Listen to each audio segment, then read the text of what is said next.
कि मैं Z category security नहीं चाहिए मुझे, मैं हरगिज नहीं चाहिए मुझे। मैं 94 से पॉलिटिक्स में हूं। मैं आजाद जिंदगी गुजारना चाहता हूं। मैं घुटन के साथ जिंदा नहीं रह सकता इस दुनिया में।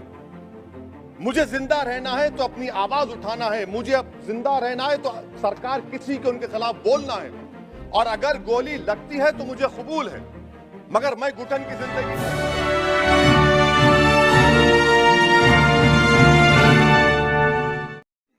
आपका बेहद शुक्रिया कि कल शाम में आपने फ़ोन करके मेरी खैरियत और मुझसे दरियाफ़्त किया कि क्या हुआ, और आपने मुझे बताया कि आपने फ़ौरन पुलिस के आला अहदेदारों से बातचीत भी की। मैं आपका बेहद शुक्रिया अदा करता हूं कि आपने अपनी संवैधानिक जिम्मेदारी को एक रुकने पार्लिमान की जान पर जब कातिलाना हमला किया गया टोल गेट पर, आपने उस बात की। मैं आपका शुक्रिया अदा करता हूं।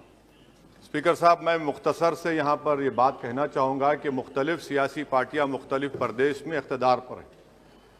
ये बात आप तमाम को मैं गोशेगुजार कर रहा हूँ कि आखिर ये कौन लोग हैं जो गोली पर भरोसा करते हैं, बैलेट पर नहीं करते।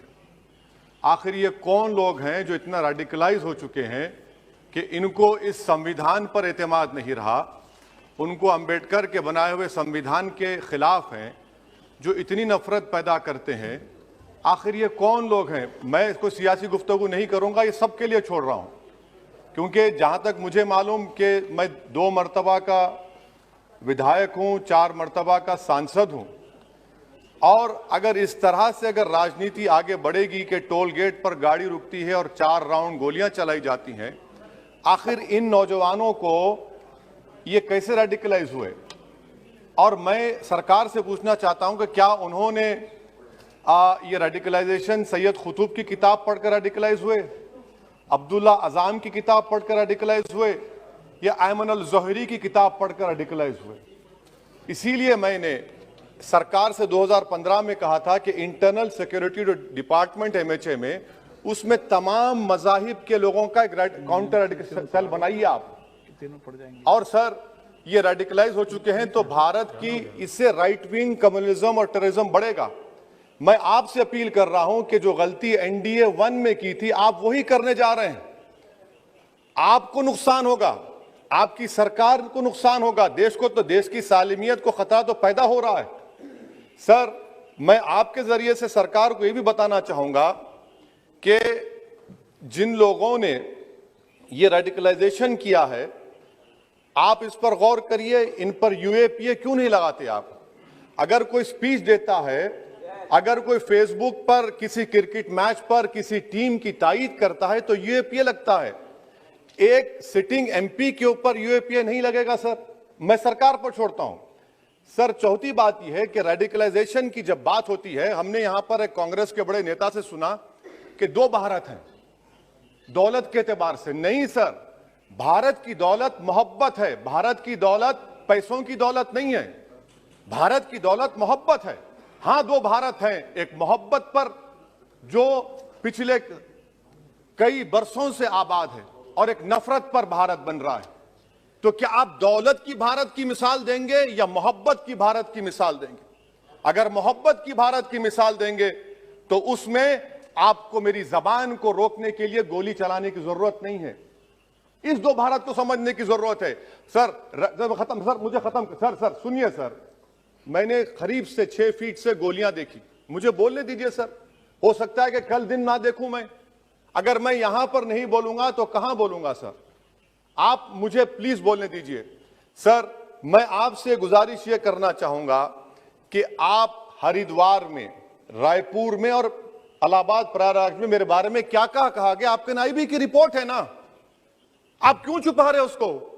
देखिए, मैं मौत से नहीं डरने वाला हूं। हम सबको जाना है इस दुनिया से, बल्कि मैंने कह दिया कि मैं इस वतन में पैदा हुआ, मेरी मां की कोख से तो जमीन पर लिटाया गया।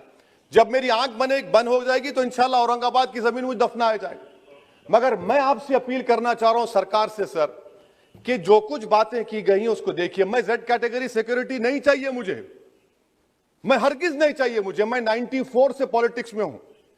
मैं आजाद जिंदगी गुजारना चाहता हूं। मैं घुटन के साथ जिंदा नहीं रह सकता इस दुनिया में।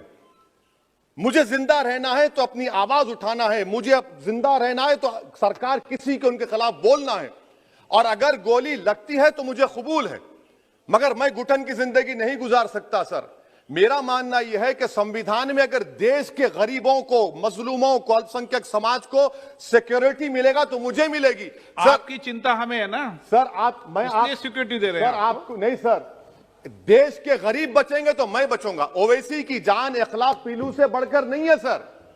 ओवैसी की जान उस वक्त बचेगी जब गरीब की जान बचेगी। इसीलिए मैं आपके जरिए सरकार से अपील करना चाहूंगा कि सर, इस नफरत को खत्म करिए, इस नफरत को खत्म करिए और इस पर आप गौर करिए। मैं नहीं लूंगा सिक्योरिटी, मैं जेड कैटेगरी नहीं चाहता हूं सिक्योरिटी।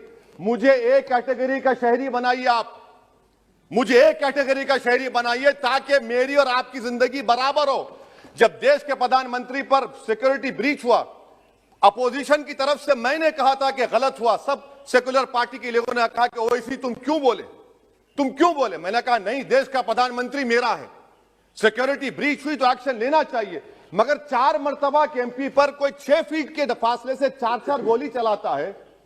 मुझे मौत है, हम सबकी मौत है, मगर मैं इन गोली चलाने वालों से डर कर खामोश नहीं बैठने वाला हूं।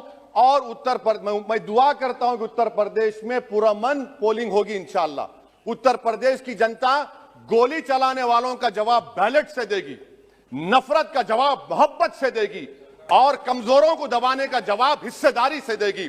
मेरी आपसे गुजारिश है सर कि मुझे जेड कैटेगरी नहीं चाहिए, मैं रिजेक्ट करता हूं। आप इंसाफ करिए सर, उस पर यूएपीए लगाइए। और इनके दिमाग कौन है?